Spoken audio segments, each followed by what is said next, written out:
Hi friends, मैं हूं तराना, आपकी दोस्त और होस्ट, और आप सभी का स्वागत करती हूं ताइक्वांडो रक्षा सुरक्षा प्रोग्राम में।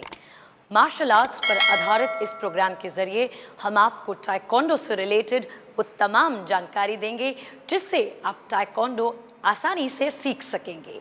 हम आपको रूबरू कराएंगे उन सभी तकनीकियों से जो ताइक्वांडो सीखने में इस्तेमाल की जाती हैं। ताइक्वांडो एक कोरियन मार्शल आर्ट है।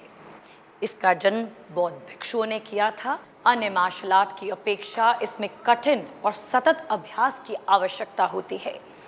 अन्य मार्शल आर्ट की अपेक्षा इसमें किक्स का ज़्यादा इस्तेमाल किया जाता है। किक्स यानी पैरों का इस्तेमाल, जिसे हम दुश्मन से दूरी भी बना सकते हैं और दुश्मन पर वार भी कर सकते हैं।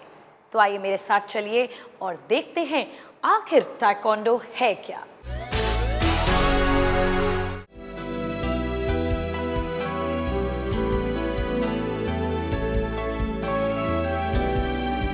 ताइक्वांडो, जिसमें ताई का मतलब होता है पैर, क्वान का मतलब हाथ और डो का मतलब करना, पैर और हाथों का एक कॉम्बिनेशन।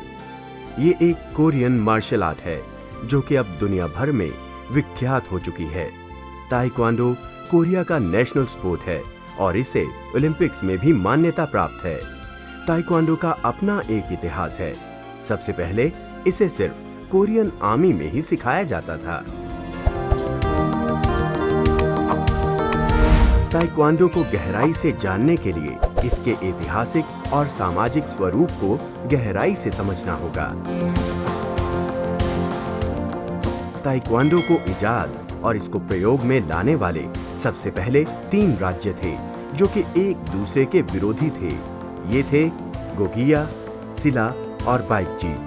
उस वक्त अपनी शक्ति विकसित करने के लिए जवानों को इसका प्रशिक्षण दिया जाता था। जापान द्वारा कोरिया पर कब्जे के बाद यानी कि 1910 से 1945 तक इस मार्शल आर्ट पर रोक लगा दी गई और जापानी मार्शल आर्ट को बढ़ावा दिया जाने लगा।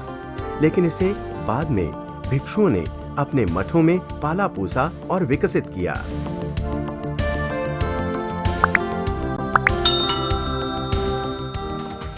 कोरिया युद्ध के बाद जनरल चोई होंग हाई ने आधिकारिक तौर पर ताइक्वांडो को मान्यता 11 अप्रैल 1955 में दी। कोरियन ताइक्वांडो एसोसिएशन की स्थापना 1959 में हुई और ताइक्वांडो ने विश्व स्तर पर अपनी पहचान बनाई। तो चलिए चलते हैं अपने इस ताइक्वांडो के सफर पर और आपको सिखाएंगे ताइक्वांडो की कुछ टेक्निक।